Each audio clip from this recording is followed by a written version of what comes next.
Just felt like talking really quickly. I was listening to a woman talking about the timeline split and how certain energies are going to stay in the old timelines, and you have other energies that's going to go to newer timelines.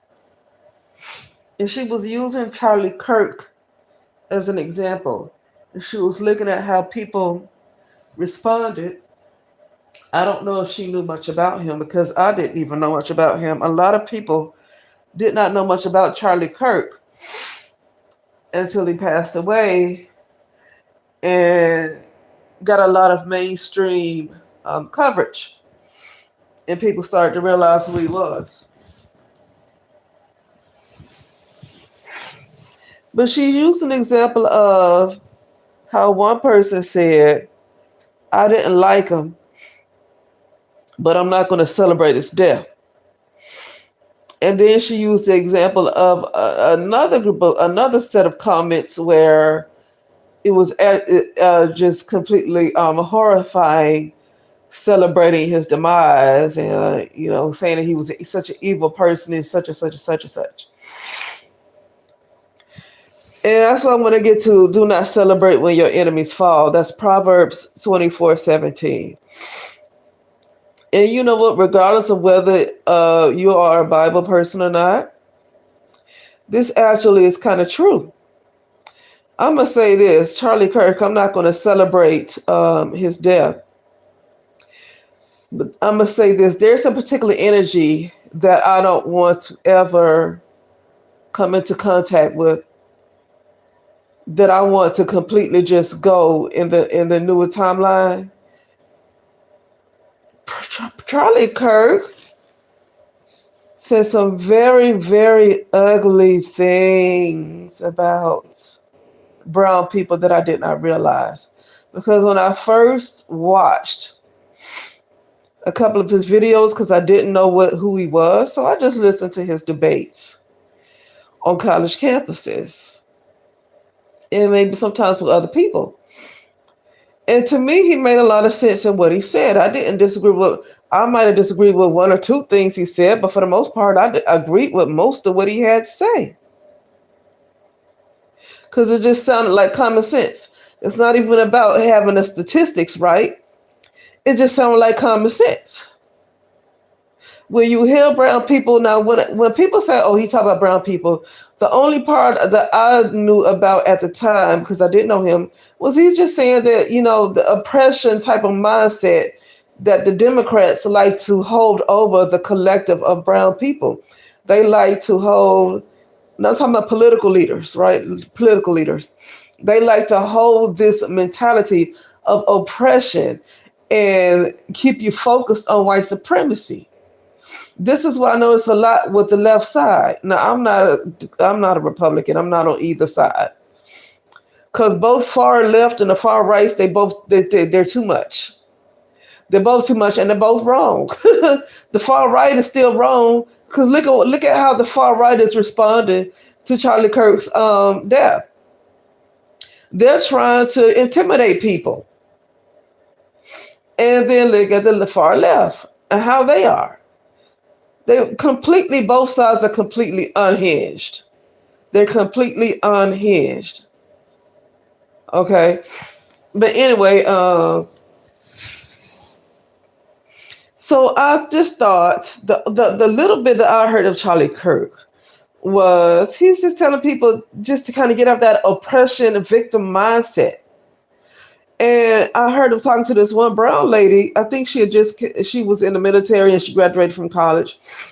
And he was saying, what is it that is keeping you from doing anything that I'm doing? What is it that I'm doing that you cannot do?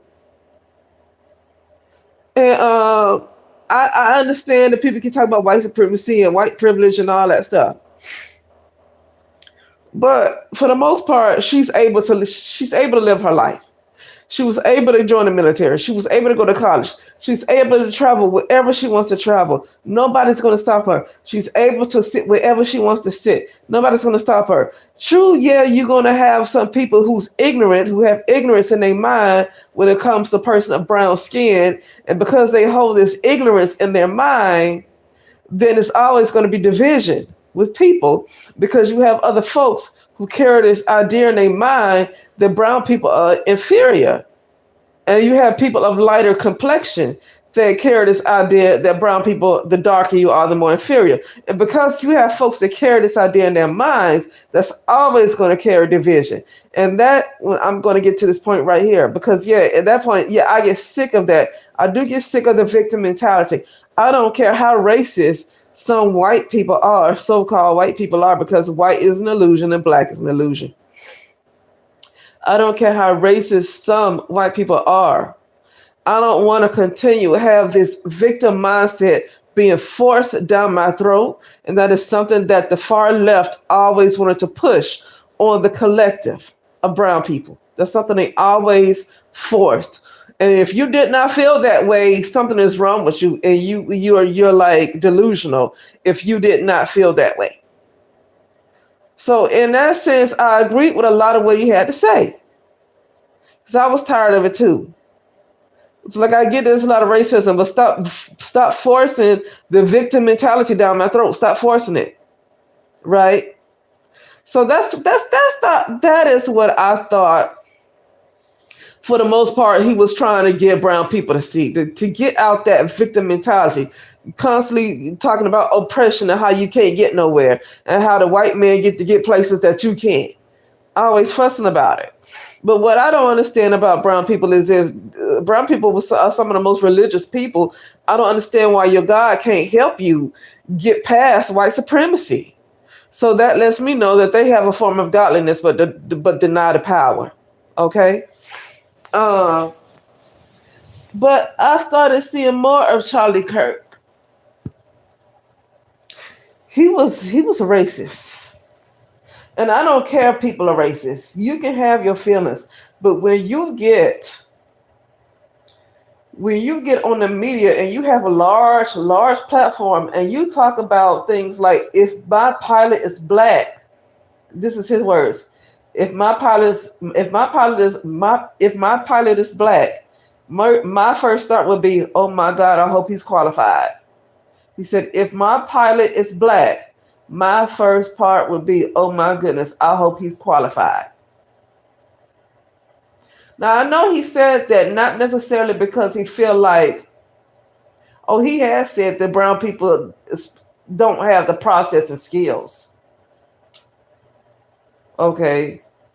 But he felt like because of affirmative action, brown people did not have to work for where they were. So if somebody was a pilot, then he'll feel like they got that because of affirmative action, and they didn't really qualify for the job.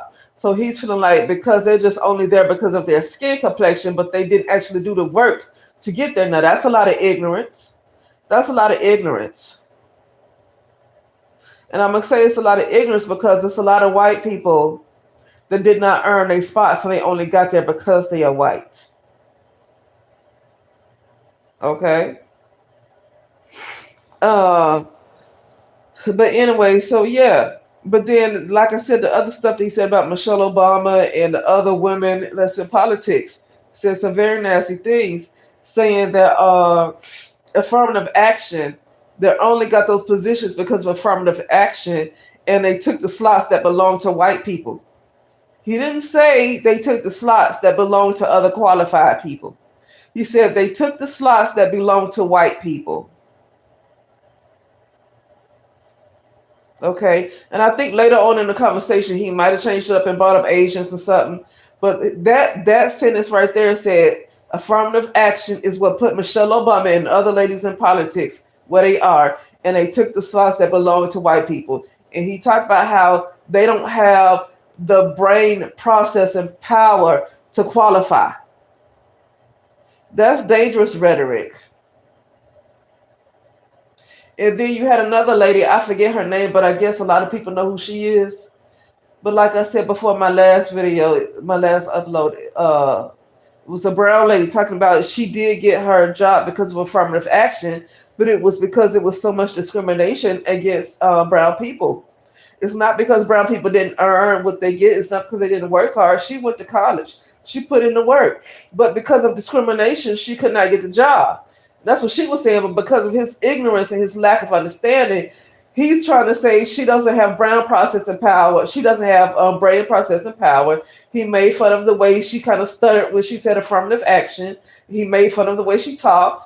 He talked about she didn't deserve her position because her brain, she's not smart and she didn't deserve her position. You're talking about a woman who worked her fingers to the bone, who went to college, who did the work necessary, and was qualified, and you just throw away all of that because she has brown skin and say that her brain doesn't work.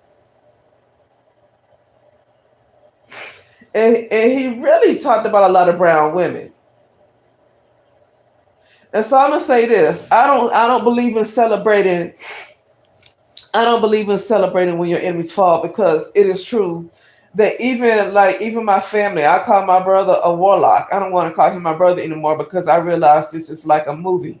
I realize we're in a movie, and I want to let go that part of that narrative of my life. I want to let go, so I don't want to call these people my brother and my mother anymore. But the person who played the role of my brother, he's a warlock. Did a lot of that nasty stuff. Okay, towards me. Hell, if he dies or something, I don't want to like jump and celebrate when my enemies fall because it clearly says that the Most High would turn his anger from that person and turn it back towards you. Now that's what Proverbs 24:17 says. But in real life, it actually does happen. I was listening to Tanya TKO, and she was talking about how her and her friend they weren't necessarily celebrating the death of Kevin Samuels. And I think he died at 50. I don't know. I believe he died at 50. But they weren't necessarily celebrating the death of Kevin Samuels. But at the same time, they were like, oh, well, he did. Oh, well, he died alone. He died alone. He was saying other people going to die alone, and now he died alone. Okay? So it's like, okay, it's not that you don't have to care that somebody died because if they made their career and their life, they spent their life pretty much demeaning you and tearing you down and basically making you a target. Basically making you a target. You don't have to cry when that person passes away. But at the same time, that type of tone is celebratory. And with Tanya TKO, she said that shortly after that, her friend died at age 50. Shortly after that, her friend died at age 50, the same age that Kevin Samuels died. Did she die alone? Okay. I think everybody dies alone. Even if you have family around you, when you die, you're going to be on your own. They're not going to be with you. You're going to be in your own, you're going to have to face your own afterlife. They're not going to be with you. So I think everybody pretty much dies alone, you know? But I get what they said. You die without nobody being by your side and all that stuff. That's not something I want to really laugh at because some of us are good people, decent people, and we don't really have the support. So that's not something I always want to laugh at, you know. But yeah, so that's what I'm saying. But with Charlie Kirk, yeah, going into the newer timeline, that energy, it's not even about disagreeing with him. He said some very hateful stuff. He said a lot of hateful things.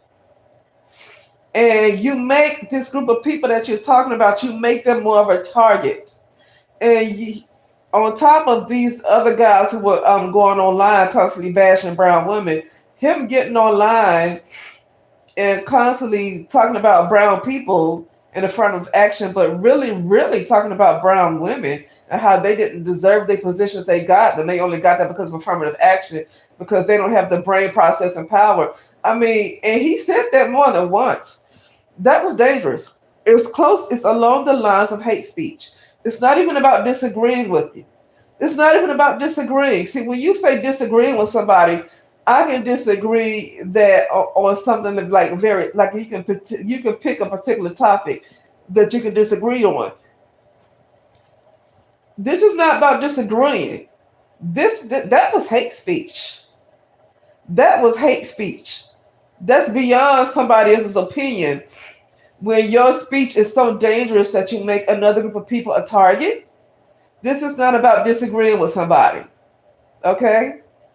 And so with that being said, that energy, that one type, that particular energy, like along with other types of energy, that is something I do not want to see in the new timeline. That is very, very hateful.